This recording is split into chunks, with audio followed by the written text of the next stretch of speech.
નમસ્તે વિદ્યાર્થી મિત્રો, સામાજિક વિજ્ઞાનના પહેલા વિડીયોમાં આપણે બે ભાગમાં જોયું કે સામાજિક વિજ્ઞાનનો પહેલો ચેપ્ટર છે જે ભારતમાં બ્રિટિશ સત્તાનો ઉદય એ અને એનો પહેલો ભાગ હતો એમાં પૂર્વ ભૂમિકા તેમજ બીજો ભાગ હતો એમાં આપણે પ્લાસીનું યુદ્ધ, અવસરનું યુદ્ધ અને કંપની શાસનનો વિકાસ આ બધું આપણે બીજા ભાગમાં જોયું. હવે ત્યાર પછી આપણે આજે એના આગળ જોઈશું કે ટીપુ સુલતાન છે પ્રથમ ગવર્નર જનરલ વોરેન હેસ્ટિંગ્સને અને એનો સ્વીકાર થયો 1773માં અને ટીપુ સુલતાનની હાર થઈ અને એને પોતાનો સંધિ કરવાનો સમય આવ્યો.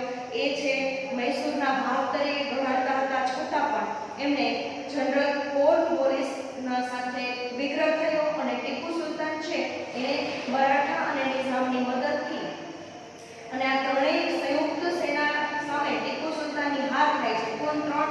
વોરેન હેસ્ટિંગ્સ, ત્યાર પછી નિઝામ અને ત્રીજો મૈસૂરનો જે વિગ્રહ થયો એ ત્રણેયની અહીંયા આગળ વિગ્રહ સાથે ટીપુ સુલતાનની હાર થાય છે એટલે એને સંધિ કરવાની જરૂર પડે છે. હવે આવે છે કોર્નવોલિસ બાદ જોન શોર ગવર્નર જનરલ આવ્યો.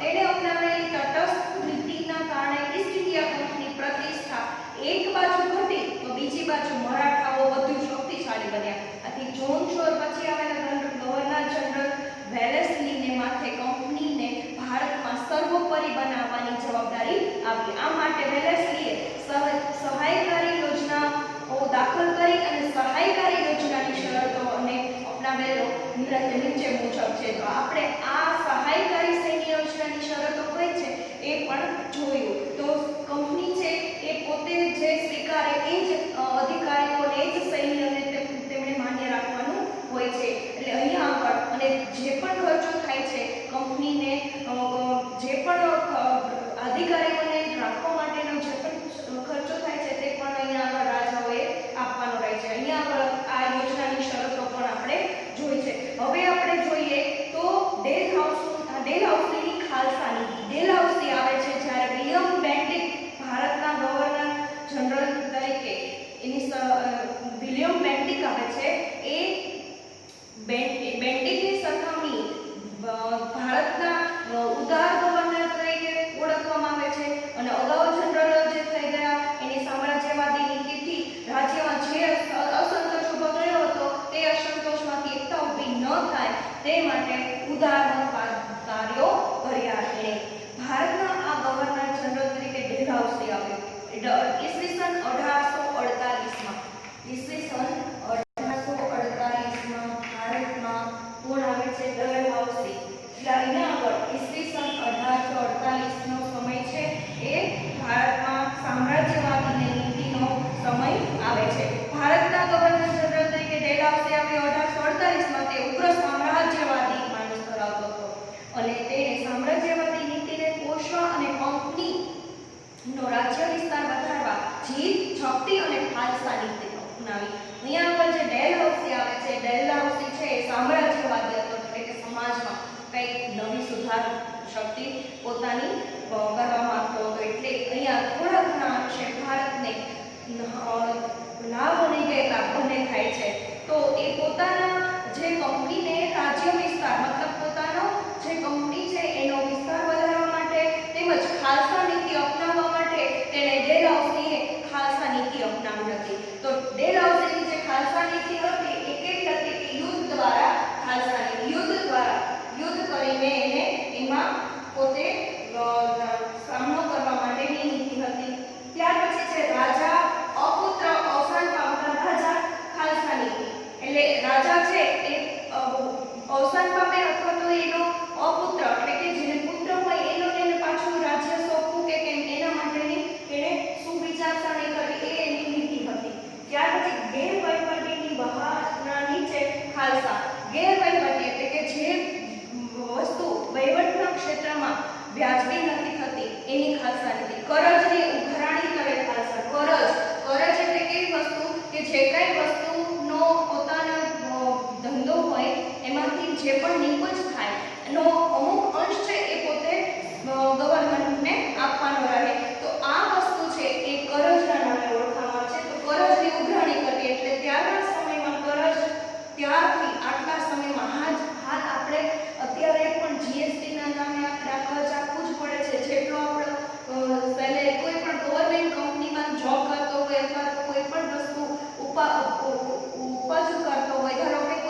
વાત અહીંયા કરી છે કે ડેલહાઉસીની ખાલસા નીતિમાં એનો નામનો અંત આવ્યો હતો.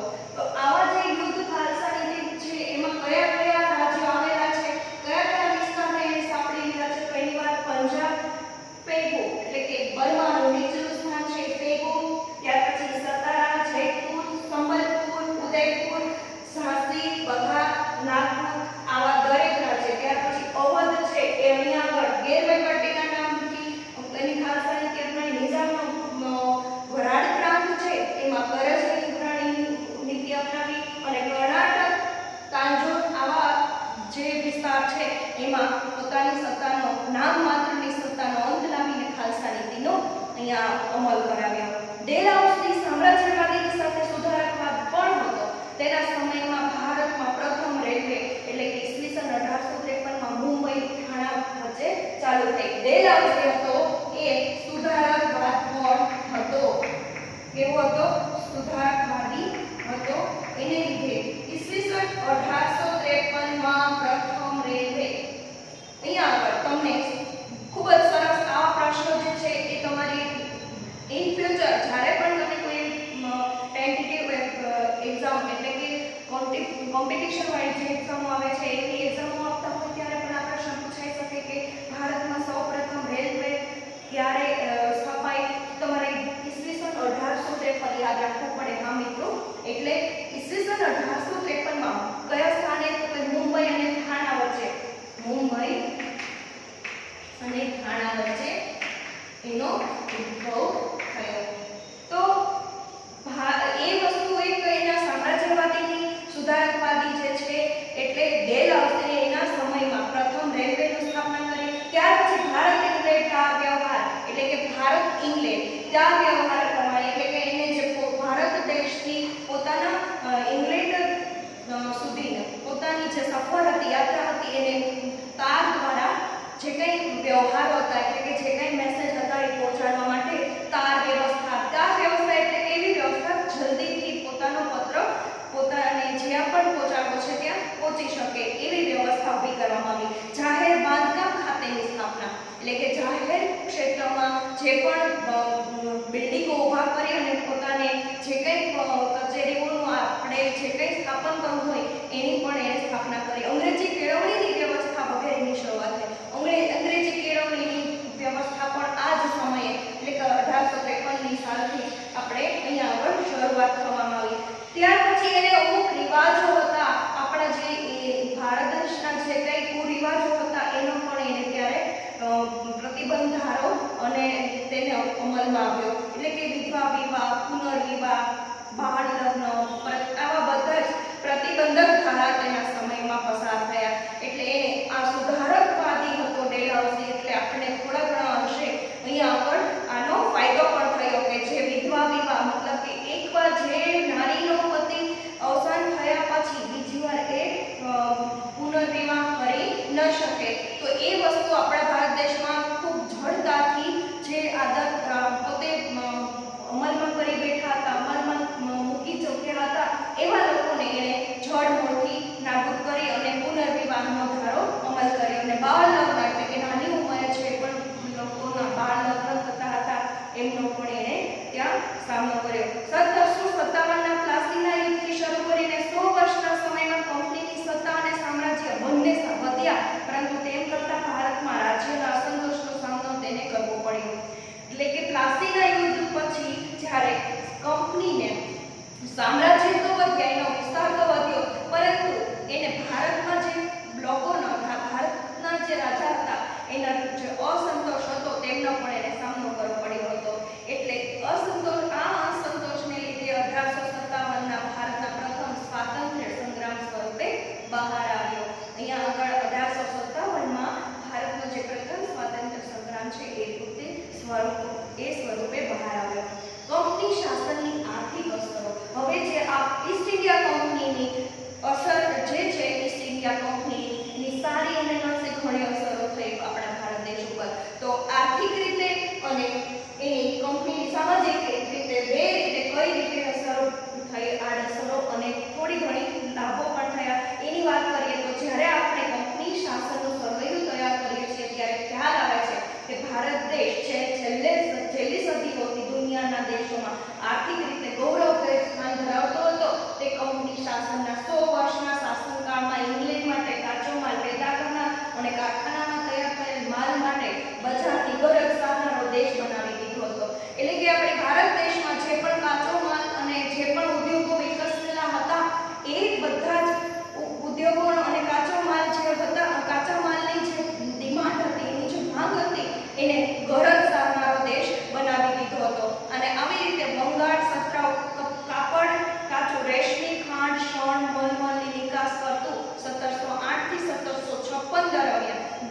શાસન પદ્ધતિ બાદ બંગાળની આર્થિક ચમક ઝાંખી પડી હતી. બંગાળમાં જે પણ આ વસ્તુને શણ, મલમલ, ખાંડ, રેશમી કાપડ આ બધું જ નિકાસ થવા માંડ્યો અને એ સમય છે ઈસવીસન 1708 થી 1754.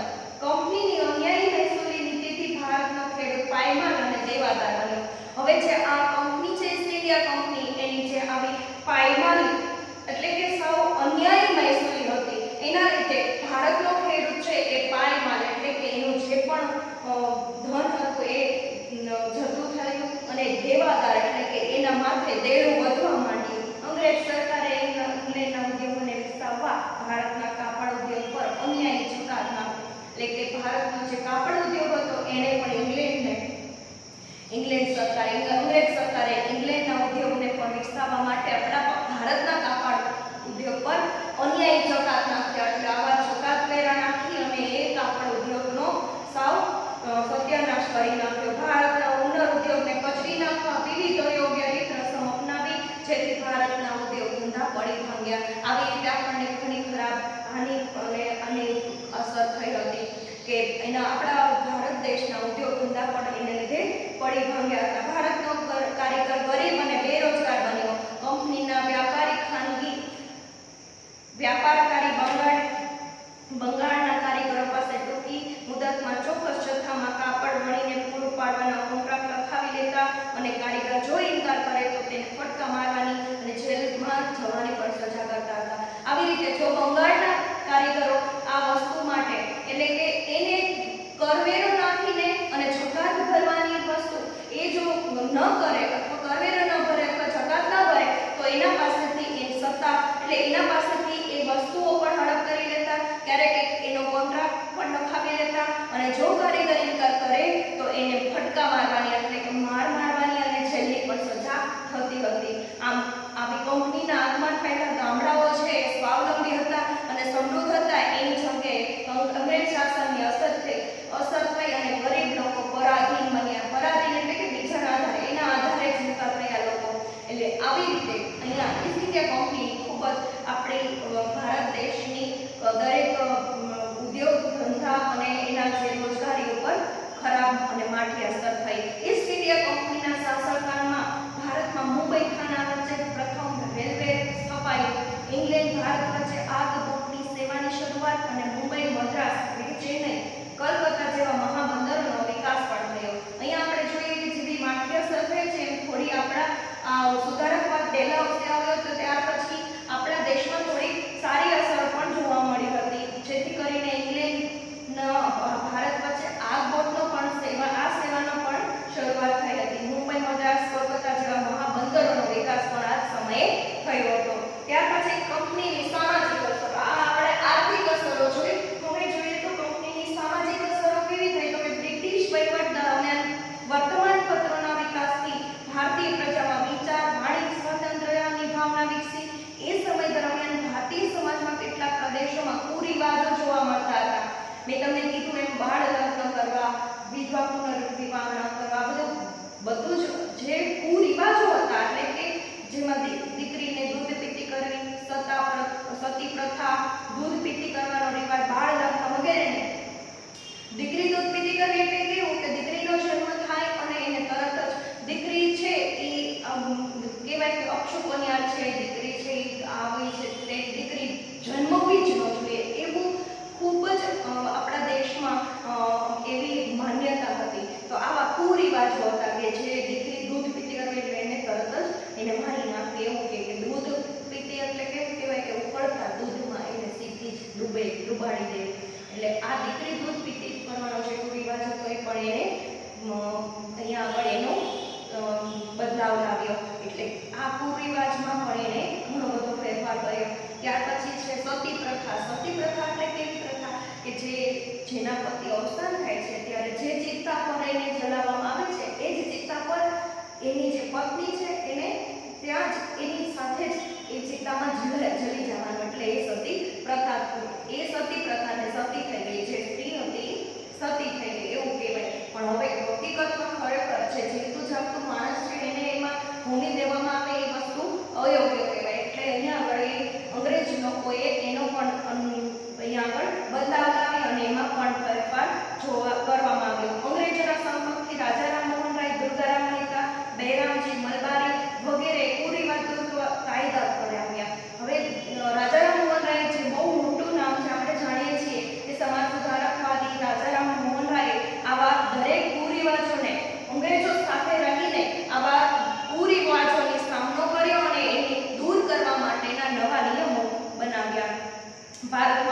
જટિલ માળખાનું અંગ્રેજીકરણ થતાં અંગ્રેજી જાણનાર લોકોની જરૂર ઊભી થઈ અને પરિણામે મેકોલેના પ્રયત્નોથી ભારતમાં અંગ્રેજી શિક્ષણ આપવાનો પ્રારંભ થયો. અહીંયા પણ ભારત આપણે બ્રિટિશ સત્તાનો ઉદય થાય છે એટલે કહે છે કે જે ઈસ્ટ ઇન્ડિયા કંપનીને પોતાને પણ ભારતમાંથી એવા નાગરિકોની જરૂરિયાત ઊભી થઈ અને જેને લીધે દરેક ભારતીયોમાં અંગ્રેજી જાણવાની પણ લોકોની ઈચ્છા જાગી અને આવા અંગ્રેજી જાણનાર લોકોને જ્ઞાન આપવા માટે મેકોલે આ નામ છે તમે યાદ રાખો. મેકોલેએ પ્રથમ પ્રયત્ન કરી અને ભારતમાં અંગ્રેજી શિક્ષણ સ્થાપવાનું આરંભ કર્યો. ચાર્લ્સ વુડની ભલામણથી મુંબઈ, મદ્રાસ, કોલકાતામાં યુનિવર્સિટીની સ્થાપના થઈ. અંગ્રેજી શિક્ષણના કારણે ભારતમાં અંગ્રેજી જાણનારો વર્ગ પણ ઊભો થયો, જે પણ આપણે અહીંયા સુધારકવાદ યુગમાં જોવા મળે છે. સમય જતાં તેને સુધારવાદી માંગણીઓ કરી અને સુધારણાની પ્રક્રિયાને વેગ આપ્યો. આવી રીતે આપણે અંગ્રેજી જાણતા થયા. ઉપસંહાર આપણે જોઈએ તો છેલ્લે આમ ઈસ્ટ ઇન્ડિયા કંપની ભારતની સમૃદ્ધિ અને વેપારથી આકર્ષાઈને ભારત આવ્યા હતા. ભારતમાં જે પણ માલનો જથ્થાનો અહીંયા આગળ ઉત્પાદન થતું હતું એનાથી આકર્ષાઈને જે ઈસ્ટ ઇન્ડિયા